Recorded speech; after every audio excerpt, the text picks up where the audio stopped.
Aloha, everybody. This is Dre from the Growth Networking Group. I'm representing Windaway Hawaii and Hawaii Architectural Sales. I have a new friend here with me today. She's going to introduce herself and tell us her story and kind of fill us in and where she's at and what she specializes in. So go ahead. Aloha everyone, I'm Ellika. I represent Tile Warehouse right here in Honolulu. I'm thankful that you've asked me to be on this. Of I think course. it's an interesting opportunity. I've Yeah. never done anything like this Right, before. yeah. What made you want to start a podcast? Ooh, that's a great question. So, having conversations in a space or an environment like this where you can kind of control what's going on versus in a space or room while everybody's conversing and Right. there's so much going on is a little bit easier for me. So having a controlled environment when it comes to socializing is way different from doing it out in public in a room full of 50 to 100 people, Right. right? I've probably said this in a past episode where I went to, like, intentionally a networking event, and what I did was went straight to the restroom. I washed my hands, and then I just walked out. I never attended the event. I was that nervous. Really? So those kind of environments, to this day, I still get nervous. Obviously, I have a little bit more control of that, but it never goes away. Now, in a space like this, I didn't know what it would.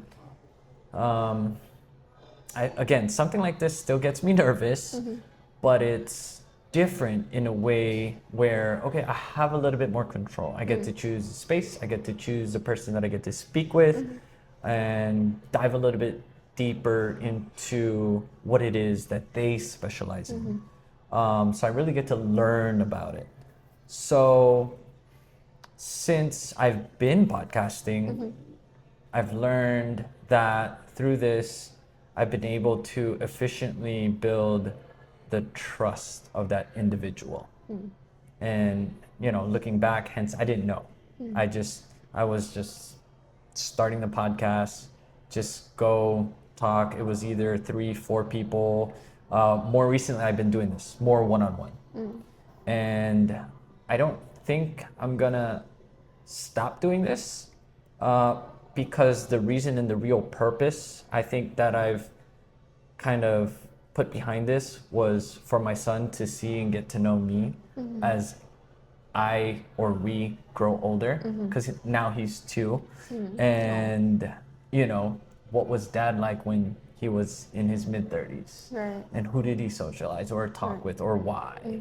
So he gets to kind of backtrack and see some of this stuff, and I get to document it in real time because I've only met you maybe 2-3 times, right? Nice. And just so you guys know, I met her through a business card that she left at a showroom, and to me, that shows that the effort and the confidence and the dedication that kind of stuff takes Thank you. is a lot, right? And that's why I kind of brought up, like, hey, what was your response rate? Because I know you don't get a lot of response for doing things like that.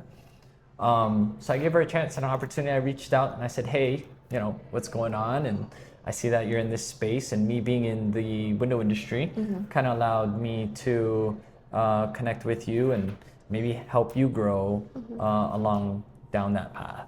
So I don't know if maybe that was like a long answer to your question no, it of was why I started the perfect. podcast. But Sure. there's a lot of reasons. Yeah. But like I said, initially I didn't know the real reason, but as I started to continue to do it, I said, oh, now I understand why other people do it. And just kind of like the response. And what I've gotten out of it personally is that trust factor.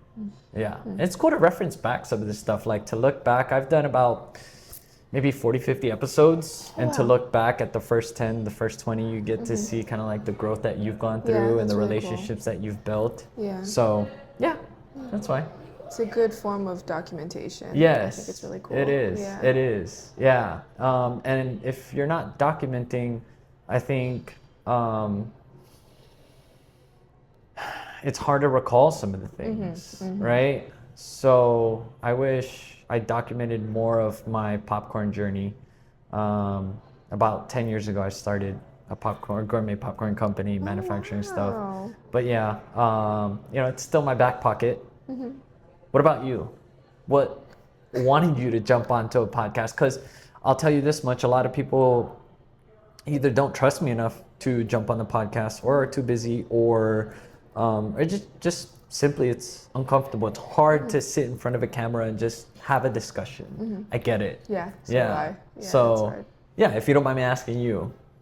Well, for starters, I think it's great for a little exposure for what I do. And I just thought it was really interesting. Okay. No one's ever asked me to be on a podcast. And, I hear some podcasts and I think it's really interesting. And I like how people interact and kind of bounce off of each other and their energies bounce off of each other. And, you can watch that and it's really cool. Yeah. It's a Is great there idea. anything in particular that you listen to podcast-wise? Sean Ryan, he's a great guy. He talks about more military stuff. My boyfriend listens to him a lot. Okay.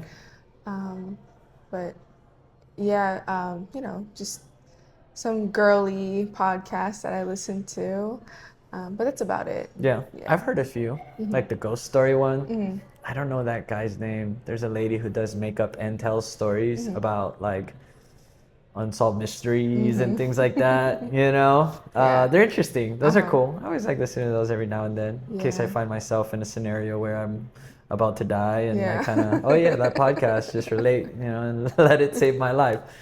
So yeah, as far as myself, podcasts, I've been down the rabbit hole of like aliens and Anunnaki and Menehune and like all these weird things, spacecraft, alien things. Yeah, no, it's Follow the Webb space Hubble J waves, the telescope that's out in space, always putting out like cool information. Yeah, I find myself in that space. Along with marketing. Yeah. You find yourself in that space? Marketing, no. No? Yeah, Yeah. more, I don't know, I guess because I grew up with YouTube and I like watching videos. Right. I kind of end up choosing YouTube over podcasts. Okay. Yeah, because when I listen to podcasts, you gotta be doing something at the same time. I don't know, for me, I can't just sit there and listen to a podcast. Right. Like, I gotta be on the treadmill or driving and stuff like that. So, but when I'm on the treadmill and driving, I'd rather listen to music. So I have to sometimes set time aside to listen to podcasts. Right. And because of work and, having to go to the gym and cooking dinner and then getting ready for bed, I don't really have time Yeah. for the side to listen to podcasts. Right. But yeah, with YouTube, it's history, it's alien stuff. Yeah, It's you do- anything. It's a wide range of Right. things. Yeah. Right. Okay. Yeah. Okay. So, maybe take us back. Tell us a little bit about your history, what you've done, maybe some of your proud moments, things like that. Okay. Let's see. I'll start super back. I think sales and business is really in my blood because my grandparents, who are Japanese, they owned a kimono business. Oh. And so growing up and visiting them, I would, stay in their shop and invite customers in, and I'd see them handle finances and sales and talk to people. Okay. So when I went to high school, I actually did a medical program because I wanted to be a doctor. Okay. But, as I, grow up and find different things I'm interested in, I kind of let that dream go. I also did travel a lot, so I wanted to be like a Doctors Without Borders. But again, I had other interests, so I kind of let that dream go. And then I was I was a branch manager for a countertop company. I think I was 19, 20. Loved that job. It's kind of like interior designing almost. Right. And it was great. It was really laid back. I did a lot of sales over there. They're building a lot of new houses, renovating in Baltimore. So there was always new faces coming in, and I really liked that instead of being behind a computer desk all the time Right. and having to sit in a chair. And then because Baltimore has an amazing art scene, I also started my own clothing brands. Ooh, I called it okay. Yen. It was great. I absolutely loved it. I made jeans, I reworked shirts, I printed shirts. It was amazing. But I felt like I needed to have a degree. I don't know what it was in me. I love school, I love learning, but for some reason I felt like, I won't be able to surpass where I'm at now without a degree. I don't know if it's just because of my upbringing or, society. So I went to Japan where my mother lives, and I joined UMGC, University of Maryland Global Campus, and they were the only college that were able to accommodate the fact that I lived overseas. So I got my bachelor's degree in business. Nice.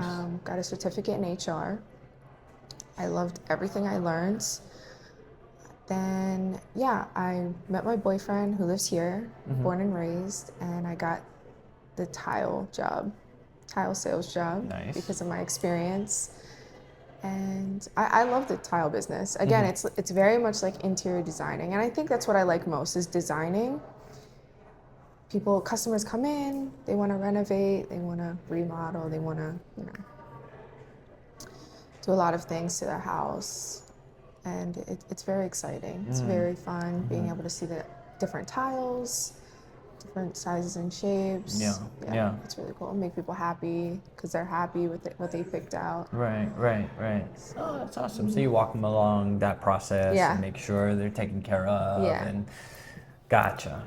So I'm gonna go back to the kimono business. Is it still an active business, or did they sell it, get rid of They it? retired. Retired. Yeah. Okay. And was that was in Japan? In Japan. In yeah. Japan. Okay. It was the most popular kimono store in Hokkaido, the Northern Islands. What's the name of it? Nishio.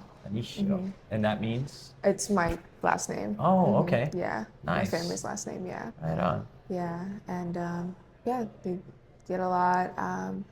They had kimonos for the emperor's birthday for guests. Yeah.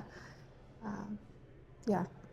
Did you get into collecting any of them? Do you have some I have still? some. You still have some? Yes, I have some. They retired at a really great spot because now, people rent kimonos. They don't really buy kimonos, and nobody really wears kimonos anymore unless they're going to a tea ceremony. So, yeah, and then people buy, if they were to buy a kimono, they usually buy, the polyester kimonos instead of silk that are more inexpensive. Right. Because it's affordable, it's expensive for a kimono. Yeah. So, yeah. So would you say that kimonos are like kind of like a falling art, I guess you could say, or Yeah. something that's slowly fading away? Definitely. Yeah. That's unfortunate. Yeah. I've yet to wear one. You should. Yeah. You should wear. Yeah. Yeah. Just the dyeing process for kimonos is dyeing. Natural dyes kind of thing. It's all plants. just kind of, going away, kind of being forgotten. Yeah, the shoes, the obies, the ropes, the hair clips. Yeah, it's all kind of just slowly going away. I see. But I see some designers trying to integrate that traditional Japanese style into some more modern contemporary styles, but it never really takes off. But it's like like Issei Miyake is kind of integrated the traditional Japanese styles, but yeah. So, were you born in Japan? Yes, You I was were. born in Okinawa. Yeah. Oh, okay. That's cool. Yeah. Life in Japan. Well, like, what's that like growing up, and from what age to what age? Like, Well, I was born in Okinawa and I moved to Maryland when I was 3, and then I grew up in Maryland. But I would visit Japan every single year for a month, 2 months, wow. and then I moved back when I was 22. And my parents or my mom lives in a very small town. It used to be a popular town, but now because of not enough kids, the older, mature couples are just, so it's kind of like a ghost town. I like to joke around and say it's a ghost town Right. now. I see. Yeah, so it's very hard to find people my age in that town. I'd have to go to like the neighboring city, Sapporo, to just train ride, 25-minute train ride. And we've only got one gym in our little town, Wow. and things are starting to die off, and Right. houses are coming down because nobody's living in them anymore. Yeah.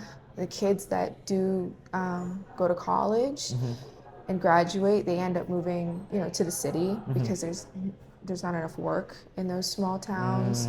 So you could, like, from 10 years ago to now, you can noticeably tell that, difference. yeah, Yeah. it's crazy.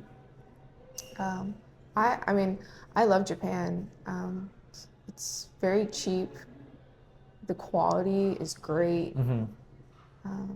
It was just a little different, I think, because I grew up in Baltimore. I grew up in America, and it's just very different Yeah. from growing up in Japan. Just the culture and the expectations. It's very different. Yeah, I hear that a lot. I know a lot of people that have gone to the Japan and always recommending it, always want to go back.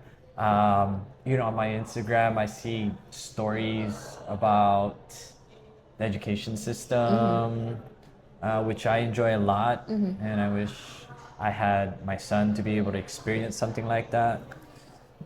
So I have it on my checklist for sure. I can't wait to go. Do you go every year still? Yes. Well, Dang. I just moved here 3 months ago, Yeah. so, but yeah, I'm going to Japan in October, and then they've got great snow over there, so You go snowboarding? snowboarding, Yeah. yeah, winter That's time. cool. Yeah, I heard it's nice to go snowboarding over there as Yeah. well. Another one of those things like I have yet to do. My brothers and my nephews have done it, and for whatever reason, I haven't had the chance. So Yeah, please go. yeah. But yeah, I tell everybody, it's a great, especially if you grew up in America, it's a great place to visit. I bet. To live, it's a little difficult. I see. Yeah. The work culture is very different. It's Gotcha. culture shock. Yeah. One thing I am interested in is their construction. Out there, they have really interesting construction techniques. They very clean when it comes to work, right? Very structured, very intentional. So, again, one of those reasons why I want to go out there, just check out a construction site, check out the culture, check out the people, the food, obviously. So and since you've traveled a lot, I always ask this question: what is the most memorable place that you've visited, and why? There's probably two places. When I was 7, one of my first big trips was India. Really? Yes. With my mother and my grandfather. Okay. And I fell in love with it No way. immediately. Okay. Tell me more. I had I had crazy culture shock. It's very different over there. It's very crowded. It's not the cleanest, but it was so pretty. The architecture was so pretty. The people are really nice. The colors are very vibrant, very pretty. And I think it was mostly just culture shock. Yeah. But seeing the Taj Mahals and seeing the temples, it was amazing. I won't, even though I was 7, I still have memories, like very vivid memories. Of that and the Yeah, experience yeah, and the vibes, it it was just gotcha. really different. Wow. Yeah, I tell everybody to go. Yeah. Yeah. Yeah. Or my second place was Cambodia. I loved Ooh. Cambodia. Again, Okay. the temples was amazing. I want to go back so bad. The food is really good. Again, India, the food was really good. Do you know about that statue in Cambodia that's up on a mountain?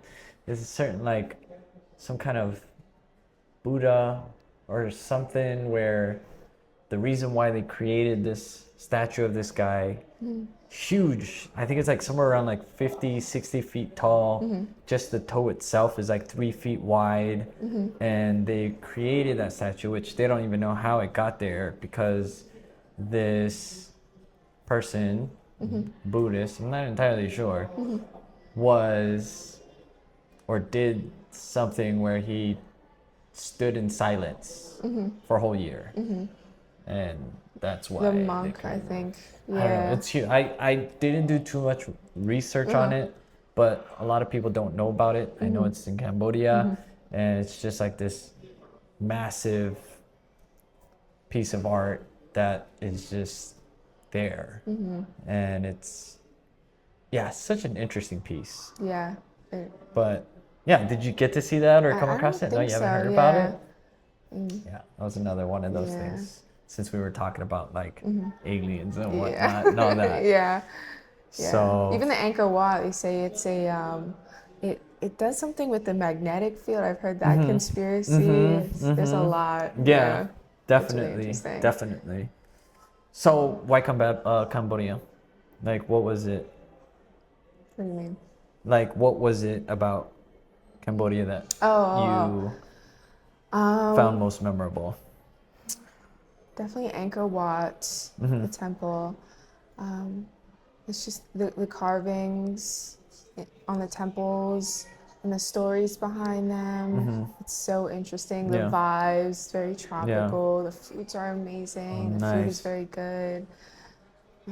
Yeah, it was great. I'm always like, I need to go back. I Need to go check back. it out. Yeah, another one Because of there's those just things. so much to see. Yeah. And you see a little part of the temple, you visit a town, you eat a little bit of the food, but there's just still so much to see. Right. Even in Japan, like people are like, oh yeah, I've been to Tokyo. And I'm like, you have to go back, you have to see Kyoto, you've got to see Osaka, you've got to go see Okinawa, Hokkaido. Like there's just, every spot is different for every country. Yeah. So I always feel like one place is just like not enough. One city is not enough in a country at all. Yeah, exactly. Exactly. Yeah. Okay. So as we start to wrap up here, I'd like to know if there is anything you'd like to share to the viewers or anybody listening that could potentially inspire them. Maybe just kind of bring a nice little gem to the table, something of value, anything like that. Ooh. I think experience is just really important. Seeing the world, meeting new people, trying new foods, just trying anything. I've noticed some people are very closed off, and so they're not ready to ever experience new things. I think experience is a great thing Yeah, to enjoy. I think so too. Yeah. Experience, learn, grow. Yeah, Exactly. definitely. Yeah.